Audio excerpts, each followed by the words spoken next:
Hello friends, I am Rashmi Prabha and welcome to our channel Combined Series the Exercise Tip.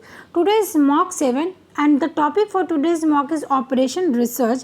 Dear friends, आप ये सोच रहे होंगे कि I am randomly selecting topic. तो those learners who are watching the video for the first time, let me tell you I have one Telegram channel जिसका link यहाँ पे given है. Sorry, name is given Combined Series Discussion Group. आप search करो Telegram पे.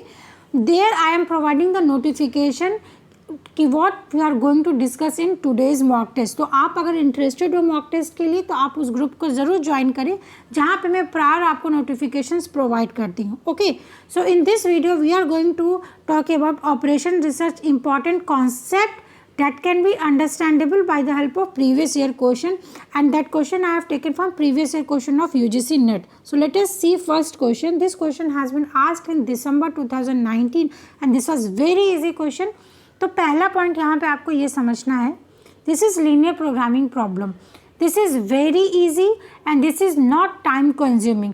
आपके questions दो तरीके से होते हैं. एक क्वेश्चन आपका एलपीपी पे आएगा, अदरवाइज वो सिंप्लेक्स मेथड पूछते हैं and that simplex method is time consuming.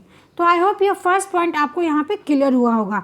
Now linear programming problem में कई तरीके के क्वेश्चंस देखे जाते हैं. लाइक वो आपको डुअलिटी फाइंड करना पूछेंगे, वो आपको स्टैंडर्ड एलपीपी में कन्वर्ट करना पूछेंगे and even they can ask you theoretical question on LPP.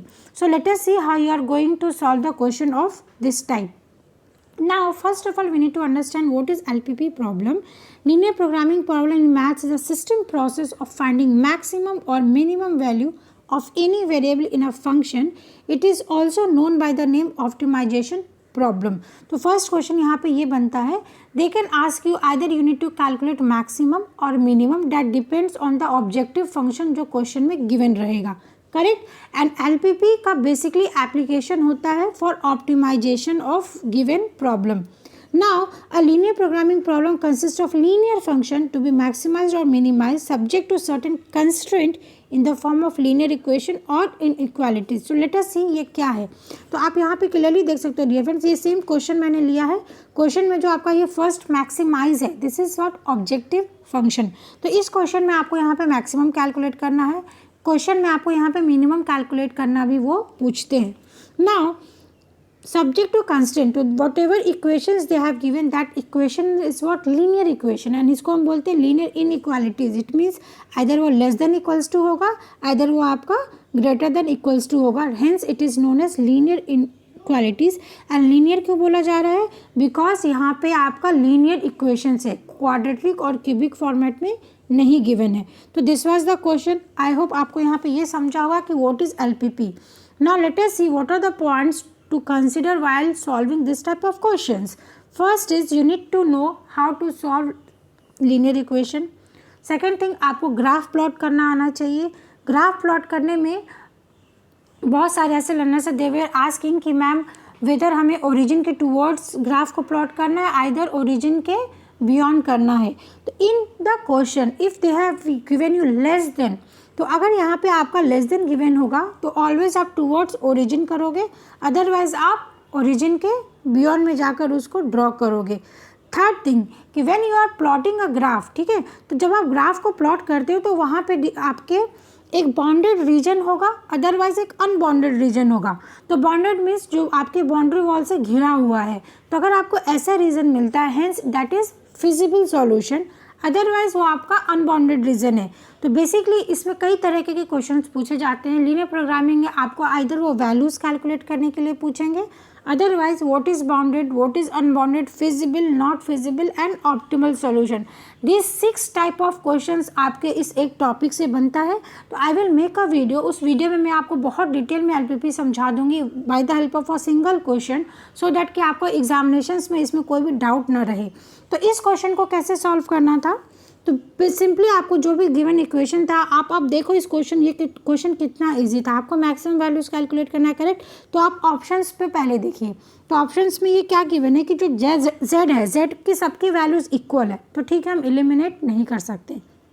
Now अब अगर आप जैसे ही इस दो इक्वेशन जो फर्स्ट और सेकेंड इक्वेशन है, आप इसको सॉल्व करिए, इस इक्वेशन को, तो कैसे सॉल्व करेंगे. हमें पता है कि हम अगर यहाँ पे अगर इनइक्वालिटीज़ करना है तो आप कुछ मल्टीप्लाई करोगे, कुछ डिवाइड करोगे, सो एंड सो। तो इन दिस क्वेश्चन आपको कुछ मल्टीप्लाई और डिवाइड करने की भी ज़रूरत नहीं है। आप क्लियरली देख सकते हो यहाँ पे कि अगर आप सब्ट्रैक्ट करोगे दोनों इक्वेशन को, इक्वेशन 1 को इक्वेशन 2 को, तो आपको x2 की वैल्यू क्या मिलेगी 500। और अगर आपको जैसे ही x2 की वैल्यू 500 मिली तो आपको x1 भी कैलकुलेट करने की ज़रूरत नहीं है और z भी कैलकुलेट करने की ज़रूरत नहीं है। क्यों? क्योंकि आपको option C is the correct answer, क्योंकि आपका वो वहाँ पे मैच हो गया। तो सी ये क्वेश्चन हार्डली 10 सेकेंड के अंदर आपको सिर्फ एनालाइज करके ही आप इस क्वेश्चन का सॉल्यूशन दे सकते थे। सो linear programming problem is very easy और आप इसको एग्जाम्स में ज़रूर अटेम्प्ट करें, क्योंकि ये टाइम टेकिंग भी नहीं है and this is very easy concept. I hope आपको ये क्लियर हुआ होगा यहाँ पे कि किस तरीके से क्वेश्चन को सॉल्व करना था and what are the terms that are related to linear programming problem. Okay, and second thing यहाँ पे मैंने ये भी लिखा है कि दिसंबर 2019 का all the questions has been explain by me, तो आप चैनल पे जाकर उस प्लेलिस्ट को ज़रूर देखें। Now let us see second question, this I have taken from UGC NET 2016, तो just read it out and give the answer in the comment section. This is based on the property of linear programming problem. तो these are the static type of question, you can't predict कि कितने तरीके के questions पूछे जा सकते हैं। तो basically this is a geometry property, इसका आंसर क्या होगा कन्वेक्सिटी। ओके, तो this you have to learn. Okay, now let us see the third question. Now this is the second important topic of linear programming problem, जिसमें हम आज मैं आपको ये बताऊंगी कि वो how you are going to solve transportation problem, because last year transportation problem से भी क्वेश्चन पूछा गया है। तो this is asking a basic feasible solution of m cross n transportation problem is said to be non-degenerate if basic feasible solution contains exactly dash number of individual allocations in dash positions। तो बहुत सारे ऐसे learners हैं जो इस question को learn करके जाते हैं और इसका ऑप्शन आप क्या लगा के आओगे, ऑप्शन बी। जो सबको मालूम है option B is the correct solution, but अगर उन्होंने क्वेश्चन थोड़ा भी ट्रिकी कर दिया तो आप उसको सॉल्व नहीं कर पाओगे, इसलिए मैंने इस क्वेश्चन को बहुत डिटेल में यहाँ पे समझाया है। पहले you need to understand what is transportation problem. तो लीनियर प्रोग्रामिंग में आप हर एक चीज़ के लिए एक मैट्रिक्स फॉर्म करोगे, करेक्ट। तो एस लेटेस्ट यहाँ पे मैंने एक मैट्रिक्स फॉर्म किया है। मैट्रिक्स फॉर्म किया तो we all know it is in the form of row and column. इसके बाद ट्रांसपोर्टेशन प्रॉब्लम क्या है, तो आपको ऐसे समझना है कि आपको एक सिटी से दूसरे सिटी जाना है and what path you are going to select. तो इसके बेसिस पे यहाँ पे कुछ सेल्स है एंड सेल्स की कुछ वैल्यूज़ कलेक्ट करनी है आपको। तो यहाँ पे दो तरीके के आपके प्रॉब्लम्स हो सकते हैं, आइदर आप रीच करोगे अदरवाइज आप सॉल्यूशन के पास नहीं पहुँचोगे। तो दिस इज़ योर डीजेनरेट और नॉन डीजेनरेट। तो यहाँ पे समझना है ये टर्म क्या है। तो I have written here degenerate means what, not desirable और सोल्यूशन नॉट बी फिजिबल। मतलब डीजेनरेट का मीनिंग ये हो गया कि आपको सॉल्यूशन यहाँ पे नहीं मिलेगा। और इसको प्रूफ करने के लिए we have this formula m + n - 1 where m is row n is column and दोनों का जो भी सम है अगर वो इक्वल आएगा तो आपको इसको लर्न सिर्फ एक चीज़ को करना है कि अगर वो इक्वल आया इट मीन्स वो नॉन डिजेनरेट है, अदरवाइज वो डिजेनरेट है। तो सपोज मैंने यहाँ पे स्टार में 3 असाइनमेंट किया है, ठीक है, आप देखो यहाँ पे 3 असाइनमेंट किया है एंड देन मैंने यहाँ पे m + 1 निकाला। तो ये क्या है 3x3 मैट्रिक्स। तो टोटल वैल्यूज़ क्या आएगी 5। तो क्या 3 इज़ लेस देन 5 है, येस ट्रू। जैसे ही 3 इज़ लेस देन 5 आया it means this is what degenerate. तो अब हम क्वेश्चन को देखते हैं। क्वेश्चन उन्होंने क्या पूछा है, if basic feasible solution contains exactly. तो अगर एग्जैक्टली है मतलब इक्वल्स टू है, तो अगर इक्वल्स टू है तो आपका क्या हो जाएगा, वो नॉन डिजेनरेट होगा। तो हेंस इसका आंसर क्या हो जाएगा, इन्होंने तो फॉर्मूला पूछा था तो m + n - 1 एंड इंडिपेंडेंट आपके पोजीशंस होते हैं, मतलब एक दूसरे की पोजीशंस पे वो डिपेंडेंट नहीं होते हैं। तो this was question of UGC net 2019। Now this is 2017 question. अब आप इसका आंसर मुझे देने की कोशिश करिए कमेंट सेक्शन में। जस्ट रीड योर क्वेश्चन जो मैंने अभी एक्सप्लेन किया, उसके बेसिस पे आप आंसर दो। Basically it is asking degeneracy, क्या होगा answer, where m is row n is column and transportation problem है। तो हमने अभी देखा, मैंने सिर्फ एक चीज़ आपको बोला याद करने, आइदर आप या तो डीजेनरेट याद कर लीजिए नहीं तो नॉन डीजेनरेट याद कर लीजिए।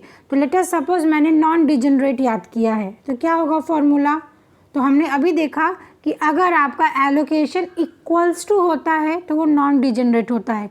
इन्होंने पूछा degeneracy, it means option 3 will be correct, जहाँ पे एलोकेशन क्या होगा, लेस देन होगा। लेस देन होगा मतलब कि आपको चाहिए था 5 और मिल रहा है 3, तो दिस इज नॉन डिजेनरेट। आप ऐसे भी समझ सकते हो, ठीक है, कि आपका वो डिजेनरेट हो गया, मतलब उसमें कोई भी आपको पॉसिबल सॉल्यूशंस नहीं मिला। नाउ दिस इज अगेन 2017 का क्वेश्चन है, मतलब frequently they are asking question from degeneracy of transportation problem. तो बहुत ध्यान से समझना, और ये सिर्फ एक चीज़ आपको लर्न करनी है, इक्वल होगा and less than equals to होगा तो क्या होगा। तो अगर इक्वल होगा तो हम उसको क्या बोलेंगे कि आपको वो क्या मिलेगा, positive. Equals means positive, exactly same है तो वो नॉन डिजेनरेट, मतलब उल्टा उल्टा, इक्वल है तो नॉन डिजेनरेट। तो इस क्वेश्चन इन्होंने पूछा डिजेनरेसी डू नॉट, तो डिजेनरेसी डू नॉट, तो फोर्थ ऑप्शन क्या बोल रहा है, इक्वल। तो डिजेनरेसी डू नॉट मतलब नॉन डिजेनरेट, तो ऑप्शन आपका डी सब में आएगा। तो डी जिसमें आप एलिमिनेशन मेथड से भी सॉल्व कर सकते हो, तो आपका ऑप्शन ए कैंसिल आउट हो जाएगा। ऑप्शन सी ट्रू है। सी क्यों ट्रू है, क्योंकि आप देखो जो ऑप्शन बी है, बी में क्या बोला, लेस देन, तो लेस देन कब आएगा, जब वो डिजेनरेट हो जाएगा, मतलब आपको सोल्यूशन नहीं मिलेगा। तो ऑप्शन बी अगर आप एलिमिनेट करोगे तो ऑप्शन आपका सी ही बचता है। एंड जो ऑप्शन 1 है, while the values of dual variable can not be computed, obvious सी बात है, अगर आपका डिजेनरेट है मतलब नॉन डिजेनरेट है तो एग्जैक्टली सेम अगर वैल्यूज़ आ रहा है तो उसमें कुछ भी आपको फिर से डुअलिटी लेकर निकालने की ज़रूरत नहीं होती है। हेंस इसका आंसर क्या हो जाएगा, ऑप्शन सी। तो dear friends, in today's video we have covered the basics of LPP and transportation problem, जो आपके अपकमिंग एग्जामिनेशंस के लिए बहुत ही इंपॉर्टेंट है। तो if you have any doubt just write it down in the comment section, and although I will make a video जिसमें मैं आपको कंप्लीट तरीके से इसको एक्सप्लेन करने की कोशिश करूँगी, because this is the pre-recorded video, and I will be discussing more questions later on the same topic, जिसमें मैंने और भी आपके जो ऑप्टिमैलिटी पे बेस्ड है एंड प्राइमल पे बेस्ड क्वेश्चंस जो आ रहे हैं उसको हम नेक्स्ट वीडियो में कवर अप करेंगे। तो this was all about today's video, जिसमें अब आपको ये करना है कि बहुत टाइम से ये देखा गया है कि ट्रांसपोर्टेशन प्रॉब्लम में नॉर्थ वेस्ट लीस्ट और दिस आर द मेथड्स, इस पे क्वेश्चंस नहीं पूछे जा रहे हैं and this are very very very easy. तो आप एक बार इसको रफली चेक कर लीजिए कि किस तरीके से ऐसे क्वेश्चंस को आपको सॉल्व करना है, बिकॉज यू डोंट नो कि एनटीए वाले क्या क्वेश्चन पूछेंगे। Okay, and if you like the session just I will request you कि आप हमारे टेलीग्राम चैनल पे ज़रूर जुड़िए, बिकॉज मैं वहाँ पे नोटिफिकेशंस आपको सारे वीडियोस का दे देती हूँ। And if you are liking the video just share with your friends, like the button, like it the video and whatever you feel just put down in the comment section. And thanks for watching, and channel को ज़रूर subscribe करें, because in the coming days I will be covering more important topics for your NTA UGC net examinations as well as NILT examinations. Okay, keep in touch. Thank you so much.